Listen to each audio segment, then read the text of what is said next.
2,50,000 টাকা, মানে 2.5 লক্ষ টাকায় GSX-R পাওয়া যায়। 2.5 লক্ষ টাকায় GSX-R পাচ্ছি। আবার 4 লক্ষ টাকা GSX-R, আবার 4.5 লক্ষ টাকা GSX-R। এর মানে কি? মানে বিভিন্ন জায়গায় বিভিন্ন রকমের দাম। কেউ 2.5 লক্ষ টাকায় দিচ্ছে, কেউ ইউজ GSX-R 4,70,000 টাকা দাম চাচ্ছে, কেউ 3 লক্ষ টাকা দাম চাচ্ছে, কেউ 3.5 লক্ষ টাকা দাম চাচ্ছে। মানে এটা নিয়ে অনেক ধরনের কথা, অনেক ধরনের মতামত, অনেক ধরনের কমেন্ট, অনেক ধরনের লেখালেখি, হাসাহাসি, এটা কিন্তু চলে মাঝে মাঝে। তো দেখি আসলে বিশেষ করে আমি বলবো যে ইউজ বাইকটা বন্ধু 2.5 লাখ টাকায় GSX-R পাবেন, আবার ইউজ বাইকের দামই 4,60,000 হইতে পারে। যেমন এখানে আমাদের 25-এর যে বাইকটা আছে GSX-R, এটা কিন্তু অন টেস্ট অবস্থায় 4,60,000 টাকায় দাম।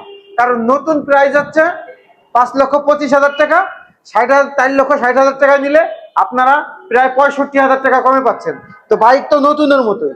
তো এই ধরনের বাইক তো আর কেউই আপনাকে 3 লাখ 3.5 লাখ টাকা দিয়ে 4 লাখ টাকা দিতে পারবে না, তাই না?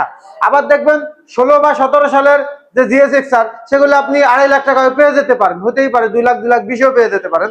তো কথা হচ্ছে বাইকের মডেল জানতে হবে, বাইকের ফ্রেশনেস জানতে হবে, বাইকটা কত কিলোমিটার ইউজ করা হয়েছে সেটা জানতে হবে, বাইকের কন্ডিশন কেমন আছে সেটা জানতে হবে। তারপর হচ্ছে বাইকের প্রাইসের কম্পেয়ার আপনি করতে পারবেন।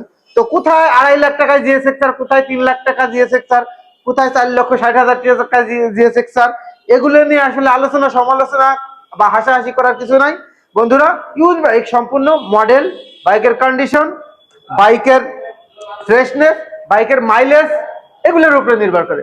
তো যারা রিয়েল বাইকার আছেন, যারা বাইক সম্পর্কে অভিজ্ঞ আছেন, তো তাদের বলে যেতে চাই যে একটা নতুনের মতো বাইক আপনারা যদি সেল করেন আমাদের কাছে, 2,000-3,000 রাইড করা বাইক কত কমেই সেল করেন বলেন? যারা কেন হয় আমাদের কাছে 24-এর বাইক আছে, 25-এর বাইক আছে, টাটকা সতেজ নতুনের মতো বাইক। তো 4,60,000 টাকা, 4,30,000 টাকা। তো প্রাইসটা কেমন হলো একটু কমেন্ট করে জানাবেন।